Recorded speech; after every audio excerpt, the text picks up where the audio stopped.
Hello everyone, welcome to Psychology 303, Analysis of Everyday Behavior, and today we're going to be talking about functional assessments and functional analysis. So we have our research design, we know what behavior we want to change, now we need to figure out exactly how to change it.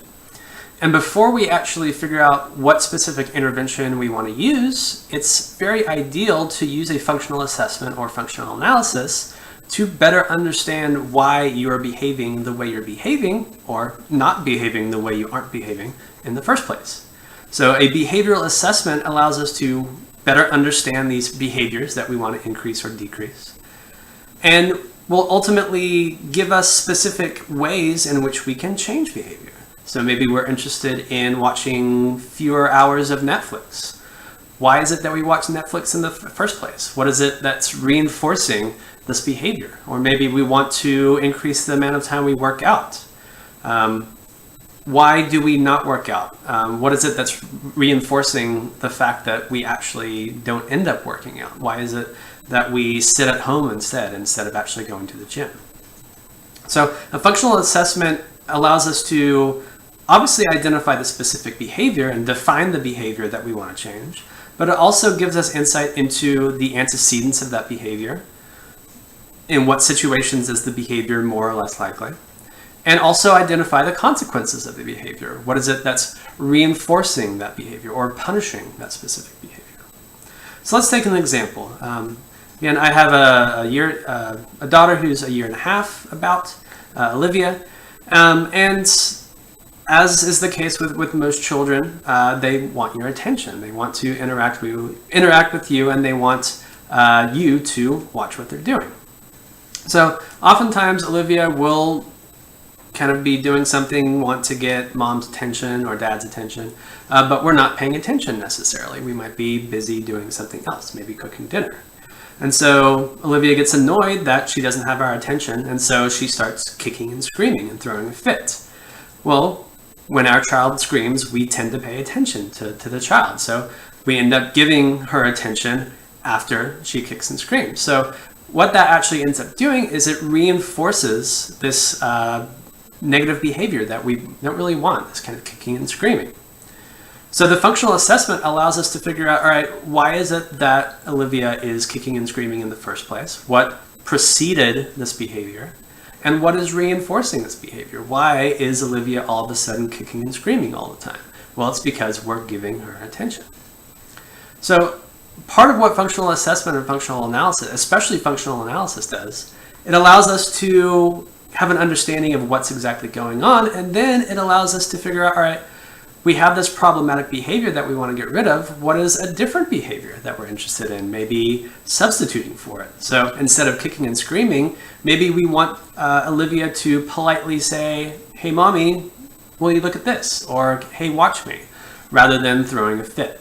So functional assessment and functional analysis allows us to figure out how to implement this new behavior, this more ideal behavior, rather than reinforcing this negative behavior that we want to get rid of.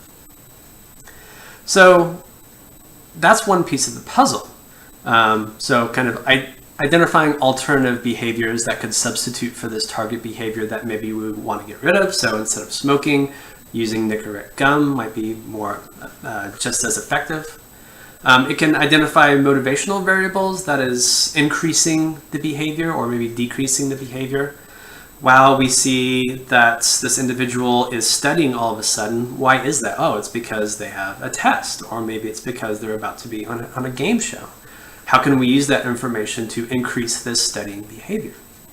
It could also identify potential reinforcers that could be used in the target program.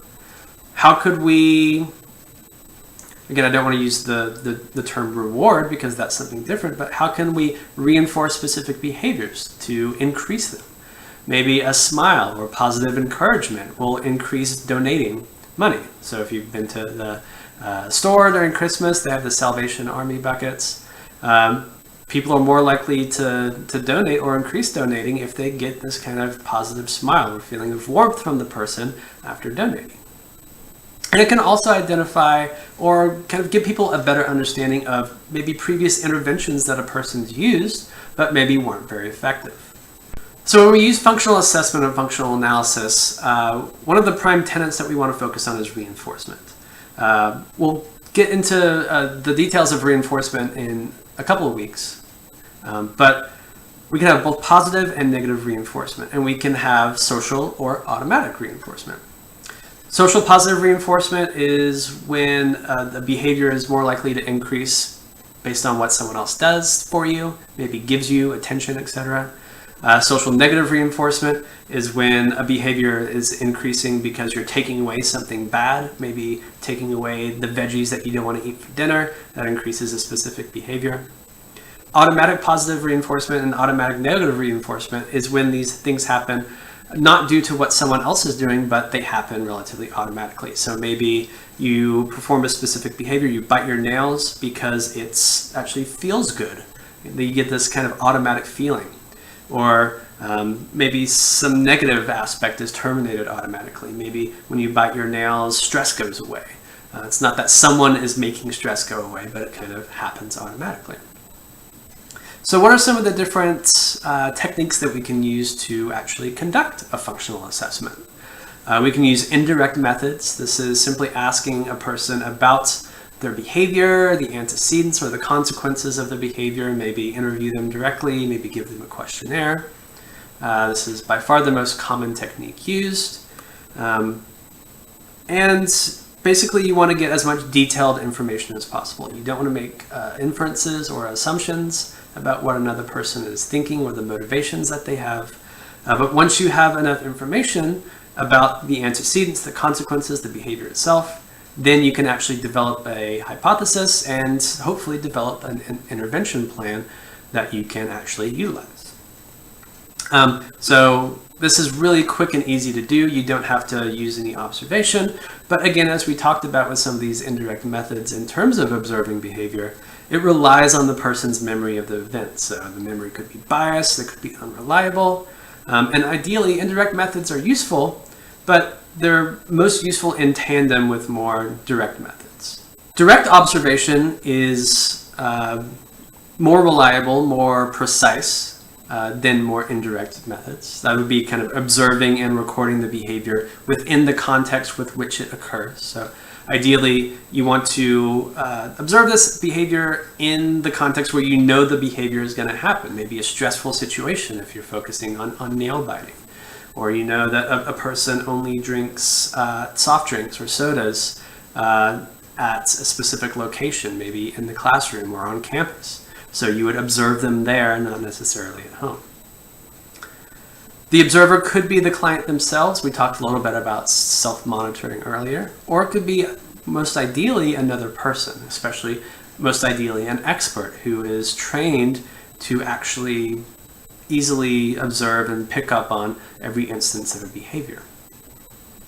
So in order to use direct observation most effectively, the behavior needs to be recorded accurately, instantly, and objectively. You can use many different methods, such as a checklist, such as an open-ended form. But again, once you've gathered enough information about the environment, the antecedents, the consequences, then you develop a hypothesis for what interventions might be most effective. So a little bit more time consuming, a little bit more effort needed for direct methods, but you're not relying on someone else's memory. It's a lot more accurate. You're actually observing these things. And another con is that you're not actually able to determine for sure that a specific behavior is leading to a specific consequence or is being reinforced by a specific consequence. And you're not able to determine for sure that a specific antecedent is leading to the behavior because you've really only observed this once. You can only kind of determine that there's a correlation there.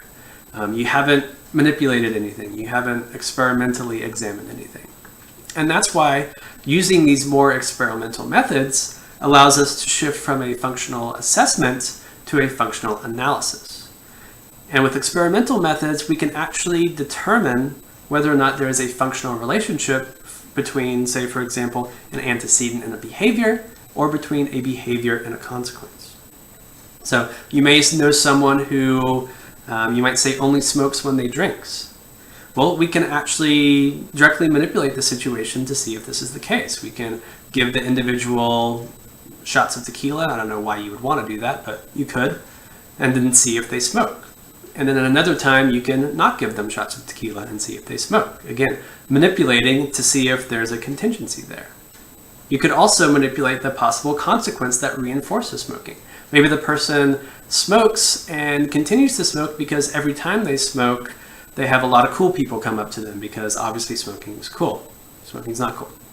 But you could again look and see, all right, we have a bunch of cool people in a room with our friend. Cool people, like they self-identify as that. Bunch of cool people in a room with a friend. We see, all right, they've smoked. Are cool people gravitating towards them? They don't smoke. Are cool people gravitating towards them? We can see if there's a contingency there. So again, these experimental methods allow us to better determine if antecedent leads to behavior, behavior leads to consequence. If we use a more exploratory functional analysis, we may be interested in many different behaviors, many different situations, settings, etc. So for example, if a person bites their nails, do they do it because they're bored or because they're stressed, or both? We can use experimental methods, examining multiple different test conditions to better assess this. And then once we've determined if we think a specific antecedent is leading to the behavior, then we can use more hypothesis-focused, hypothesis testing functional analyses. So for example, if we want to increase hand washing behavior, as research would suggest, people are maybe more likely to wash their hands if there's a mirror in front of them. So we would put people in a bathroom with a mirror and without a mirror, and we would see, all right, are there differences in the frequency of hand washing? So experimental methods are great, especially if you want to be able to determine whether or not there is a functional relationship between antecedent behavior or behavior and consequence. But there's a lot of time and effort needed to conduct these experiments, and you need some kind of expertise in how to conduct experimental research. You need to be able to set up a situation where you're eliminating all of these possible other variables or extraneous variables that could be leading to an antecedent behavior or consequence. So once we have all this information, that's when we actually try to figure out what is the specific intervention that's ideal for the specific behavior, the specific situation, and the specific individual. And these interventions are what we are going to be talking about primarily for the remainder of the quarter. So thank you for your time and attention. That's all I have today, and I will see you in the next video. Bye.